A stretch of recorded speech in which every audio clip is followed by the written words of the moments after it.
জুলাই এবং আগস্টের ঐতিহাসিক আন্দোলনে যে সকল বীর শহীদেরা জীবন দিয়েছেন, আল্লাহ তাদেরকে শহীদ হিসাবে কবুল করুন।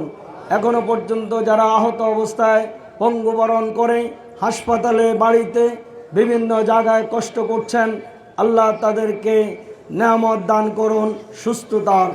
সম্মানিত ভাইয়েরাম, ইতিমধ্যে আপনারা আমাদের নেতৃবৃন্দর গুরুত্বপূর্ণ বক্তব্য শুনেছেন। আমরা আপনাদেরকে আজকে যেই কথাটুকু বলতে চাই, আগামী 12ই ফেব্রুয়ারি বাংলাদেশে যেই নির্বাচনটি অনুষ্ঠিত হতে যাচ্ছেন, এই নির্বাচন এদেশের জন্যে, এদেশের মানুষের জন্যে অত্যন্ত গুরুত্বপূর্ণ একটি নির্বাচন। বিগত একটি প্যাসিস্ট সরকার, আপনারা জানেন, এই দেশটাকে তলাবিহীন ঝুড়িতে পরিণত করেছিল, এই দেশটাকে বিদেশের অঙ্গরাজ্যে পরিণত করেছিল, দেশের অর্থনীতিকে শেষ করে দিয়েছিল।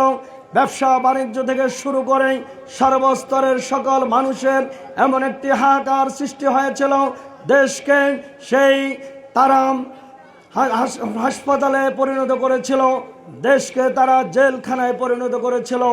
এমন একটি প্রেক্ষাপটে এদেশের আবাল বৃদ্ধ জনতা, সর্বস্তরের মানুষ ঐক্যবদ্ধ হয়ে জুলাই এবং আগস্টের ঐতিহাসিক আন্দোলনের মধ্য দিয়ে 5ই আগস্ট তাদেরকে ক্ষমতাচ্যুত করে দেশ থেকে পালাতে বাধ্য করেছে, আপনারা সকলেই জানেন। কিন্তু আমাদের জন্য দুর্ভাগ্য, 5ই আগস্টের পরে এদেশের মানুষ মনে করেছিল আর বাংলাদেশের মানুষ কোনো পেশিস দেখবে না, আর বাংলাদেশে কোনো চাঁদাবাজ দেখা যাবে না, আর বাংলাদেশে কোনো খুন খারাপি, হত্যা, সন্ত্রাস দেখা যাবে না। কিন্তু আমরা কি লক্ষ্য করলাম? 5 তারিখের পরে বিগত সময়ের মতো আবার হত্যা, সন্ত্রাস, রাহাজানি, খুন সবকিছু আবার নতুন করে বাংলাদেশে আমরা দেখতে পেয়েছি। এদেশের মানুষের দুর্ভাগ্য, একটি নির্বাচন অনুষ্ঠিত হওয়ার পরে যারা এই বিগত 54 বছরে ক্ষমতা এসেছিল, এদেশের মানুষকে নিয়ে তারা হোলি খেলা খেলেছে। এদেশের মানুষের ভাত, কাপড়, শিক্ষা, চিকিৎসার গ্যারান্টি তো দিতেই পারে নাই, বরং মানুষের মৌলিক ছোটখাটো অধিকারও তারা দিতে ব্যর্থ হয়েছে। সম্মানিত ভাইয়েরা আমার, এই প্রেক্ষাপটে আগামী দিনে নির্বাচন অনুষ্ঠিত হবে।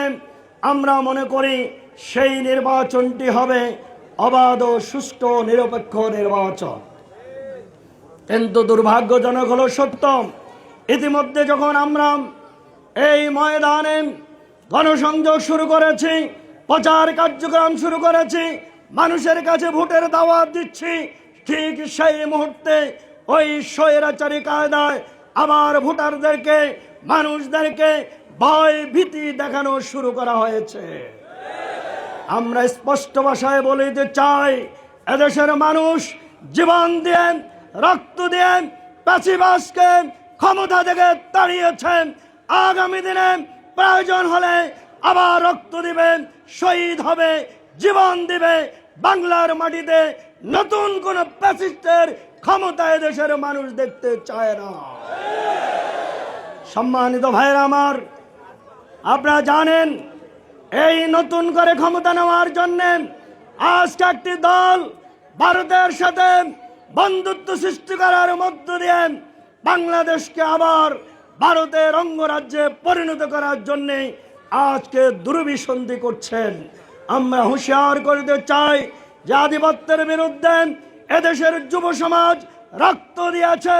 বাংলাদেশকে আর কখনো গোলামির জিঞ্জিরে আবদ্ধ হওয়ার সুযোগ দেওয়া হবে না।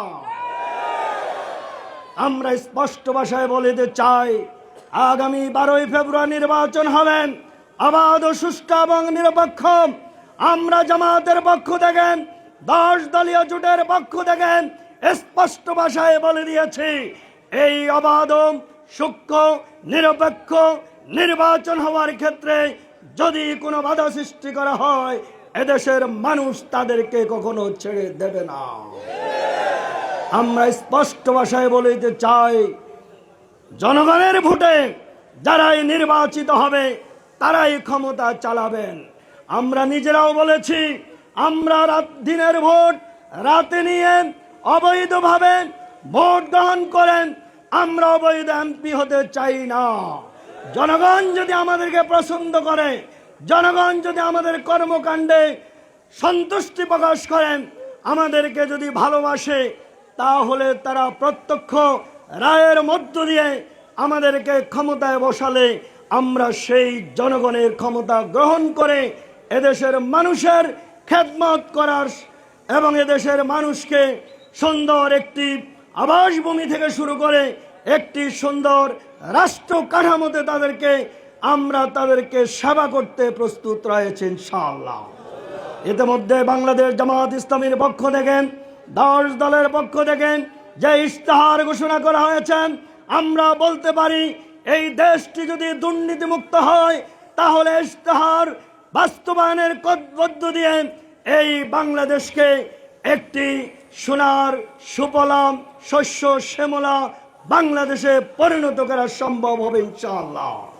আমরা বিগত সময়ে মন্ত্রী ছিলাম, আমরা এমপি ছিলাম, আমরা উপজেলা চেয়ারম্যান ভাইস চেয়ারম্যান ছিলাম, আমরা পৌর মেয়র কাউন্সিলর ছিলাম, ইউনিয়ন পরিষদের চেয়ারম্যান এবং মেম্বার, যেখানে যারা নির্বাচিত হয়েছেন তারা ইতিমধ্যে আপনারা লক্ষ্য করেছেন তাদের দায়িত্ব পালন করার মধ্য দিয়ে প্রমাণ করে দিয়েছে বাংলাদেশ জামাত ইসলামী এদেশ আল্লাহর আইন চায়, সৎ লোকের শাসন চায়। আর বিগত সময় যারা নির্বাচিত হয়েছেন তারা সৎ মানুষ হিসাবে এদেশের মানুষের কাছে প্রমাণ দিতে সক্ষম হয়েছে আলহামদুলিল্লাহ। আমাদের বিশ্বাস, এদেশের মানুষ যদি আমাদেরকে ক্ষমতা দেন, আমাদেরকে ভোট দিয়ে নির্বাচিত করেন, তাহলে আমরা এই নির্বাচনের মধ্য দিয়ে ক্ষমতা গ্রহণ করে ইনশাল্লাহ আমরা আমাদের ইশতেহার বাস্তবায়নের মধ্য দিয়ে সুন্দর একটি বাংলাদেশ গড়ে তুলতে চাই। এই আমানুল্লাহপুর ইউনিয়ন বেগমগঞ্জের 1 নম্বর ইউনিয়ন। আমি এই ইউনিয়নের প্রতিটি রাস্তায় হাঁটার সুযোগ হয়েছে, অনেকগুলো বাড়িতে যাওয়ার সুযোগ হয়েছে। এই এলাকায় অসংখ্য সমস্যা বিরাজমান। এই এলাকা অনেকগুলো এলাকা রয়েছে, অনেকগুলো ওয়ার্ড রয়েছে যেখানে যাতায়াতের সুষ্ঠু কোনো ব্যবস্থা নেই, মানুষ বসবাস করার কোনো পরিবেশ নেই। এখানে অসংখ্য সমস্যা জর্জরিত আমি দেখতে পাচ্ছি। আগামী দিনে যদি আপনারা নির্বাচিত করেন, ভোট দিয়ে যদি আমাদেরকে মানুষের জনগণের খেদমত করার সুযোগ দেন, আমার বিশ্বাস আমরা এই জনপদের প্রতিটি এলাকাকে সুন্দরভাবে গড়ে তুলতে সক্ষম হব ইনশাআল্লাহ। এই এলাকার যে সমস্যাগুলো আছে, বিগত 10 বছরে আমি উপজেলা ভাইস চেয়ারম্যান ছিলাম। প্রতিটি 16টি ইউনিয়নের এবং একটি পৌরসভায় কোথায় কি সমস্যা রয়েছে সব কিছু আমার দেখার সুযোগ আছে। ওই 10 বছরে ক্ষমতা স্বল্প থাকার কারণে আমি যেভাবে কাজ করার প্রয়োজন ছিল করতে পারি নাই। আমার বিশ্বাস আগামী দিনে যদি এই জনপদের দায়িত্ব আমার উপর অর্পিত হয়, ইনশাল্লাহ আমার বিশ্বাস সরকারি যে বাজেট রয়েছে এই বাজেটকে কাজে লাগিয়ে আমানুল্লাহপুর ইউনিয়ন সহ 16টি ইউনিয়ন এবং পৌরসভাকে আমি মডেল বেগমগঞ্জ গঠনে বদ্ধপরিকর ইনশাআল্লাহ। তাই আসুন আপনাদের সার্বিক সহযোগিতা নিয়ে আমি আগামী দিনে এগিয়ে যেতে চাই। আগামী 12 তারিখের নির্বাচনটি সুষ্ঠু অবাধ নিরপেক্ষ করার ক্ষেত্রে আপনারা সার্বিক সহযোগিতা করবেন, ভূমিকা রাখবেন। এখন থেকে যে কয়টি দিন বাকি আছে 12 তারিখের আগ পর্যন্ত আমানুল্লাহপুর ইউনিয়নের প্রতিটি মানুষের কাছে, মা বোনদের কাছে, ভাইদের কাছে, শ্রমিকদের কাছে, ছাত্রদের কাছে, মেহনতি মানুষের কাছে আমাদের দাঁড়িপাল্লার দাওয়াত পৌঁছায় দিবেন। আমরা জনগণের আশা নিয়ে, ভরসা নিয়ে, ভালোবাসা নিয়ে, আন্তরিকতা নিয়ে আগামী দিনে দেশ গঠনে বদ্ধপরিকর। আসুন সে দায়িত্ব যথাযথ পালন করার জন্য আপনাদের উদাত্ত আহ্বান জানিয়ে আমার বক্তব্য এখানে শেষ করছি। আল্লাহ হাফেজ। বাংলাদেশ জিন্দাবাদ, বাংলাদেশ জামাত ইসলামী জিন্দাবাদ, 10 দলীয় ঐক্যজোট জিন্দাবাদ।